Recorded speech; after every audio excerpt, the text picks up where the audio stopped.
Сәлеметсіздер ме, құрметті курсқа қатысушылар. Сіздердің назарларыңызға барлық мамандықтарға арналған физика 1 курсы. Бүгін біз 5-ші модульдің 1-ші дәрісін бастайтын боламыз. Тақырыбы молекулалық физика. Дәріс оқушы физика магистрі, физика кафедрасының аға оқытушысы Алдабергеннің Карьерболатқызы. Алдыңғы 4-ші модульда біз тербелістер мен толқындар тақырыбын аяқтаған болатынбыз. Енді 5-ші дәрісте біз молекулалық физикадан бастайтын боламыз.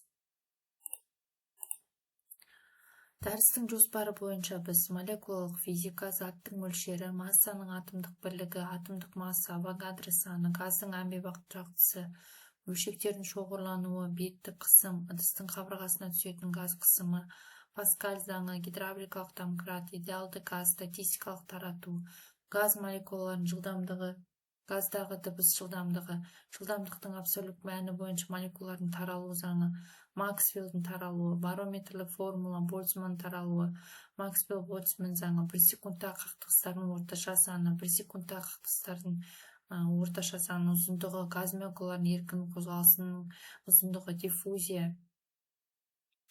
Фиктің диффузиялық заңы, ішкі үйкеліс үшін Ньютон заңын қарастыратын боламыз.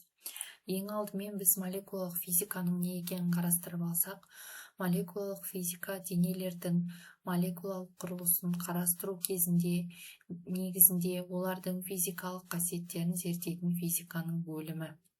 Молекулалық физиканың міндеттері физикалық статистика, термодинамика және физикалық кинетика әдістерімен шешіледі.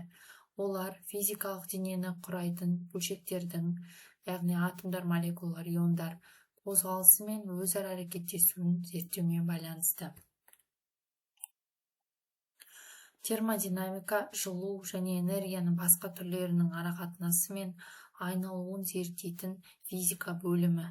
Жеке пәндерге жылу бөлумен немесе жұтумен байланысты физика-химиялық түрленулерді зерттейтін химиялық термодинамика, сондай-ақ жылу техникасы бөлінеді.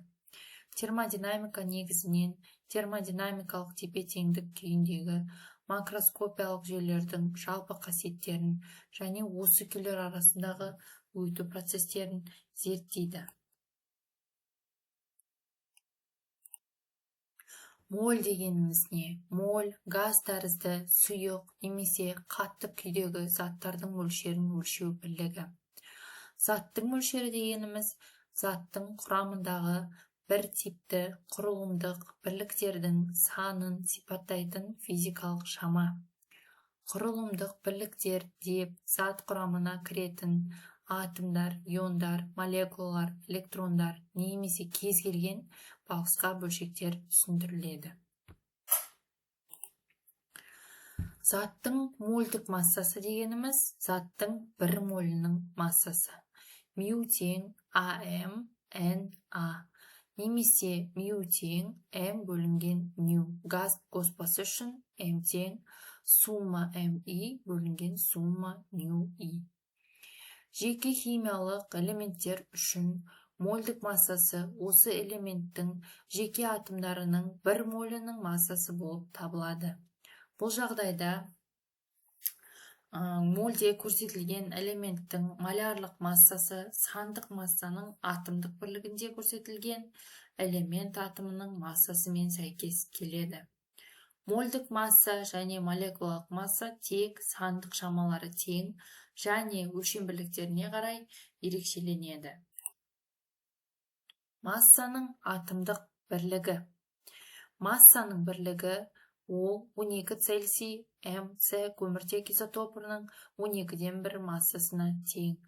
М бірлік тең 1 бөлінген 12 МС тең 1 бөлінген 66 көбейту 10-27 дәрежесі килограмм. Атомдық масса дегеніміз массасының атомдық бірлігінде көрсетілген атом массасының мәні. Осы элемент массаның көміртегі изотопының массасының қатынасы ретінде анықталады. Мю тең АМ1. Авогадро саны кез келген заттың киломоліндегі бөлшектер саны. N Авогадро тең 1 бөлінген М бірлік. тең 6,22 көбейту 10-26 дәрежесі киломоль минус 1 тең 6,22 көбейту 10-23 дәрежесі моль минус 1.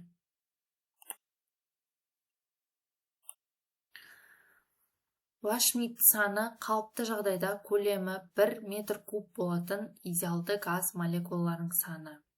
Яғни P0 тең 15 дәрежесі паскаль, T0 тең 273,12 кельвин.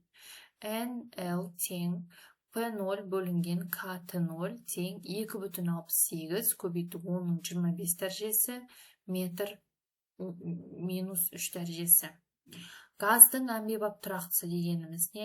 Бұл температураның 1 кельвин ұлғаюында изобаралық процесте идеалды бір атомды газдың 1 молін ұлғайтуға атқарылған жұмысына сан жағынан тең шама. Яғни R тең KNA тең 8,31 джоуль бөлінген моль көбейтілген кельвин. Бөлшектердің шоғырлануы дегеніміз бөлшектер санының V көлеміне қатынасына тең физикалық шама. N тең N бөлінген V. Беттік қысым тұтас ортаның жай күйін сипаттайтын және осы бетке перпендикуляр S бетінің ауданының бірлігіне әрекет ететін F күшіне саны тең физикалық шама. Яғни бірінші, екінші суреттен көре алады екенбіз. P дегеніміз дельта F бөлінген дельта S-қа тең. Осымен біз осы 5-ші модулдің бірінші дәрісінде термодинамика, молекулалық физика тарауына кіріспе сабақ ретінде өттік десе болады. Яғни молекулалық физиканың не екен, термодинамика, оған кіретін шамалар жаңағы моль, зат мөлшері, мольдік масса сияқты ұғымдарды қарастырып өттік. Авогадро саны, атом массасы, атомдық бірлік, беттік қысым, газдың әмбебап тұрақтысын, бөлшек шоғырлануын қарастырып өткен болатынбыз. Енді біз келесі сабақта осы тақырыптарды әрі қарай жалғастыратын боламыз. Яғни жаңағы беттік қысымнан бастап қарастыратын боламыз. Дәріске қатысқандарыңызға рахмет. Келесі екінші дәрісте кездескенше.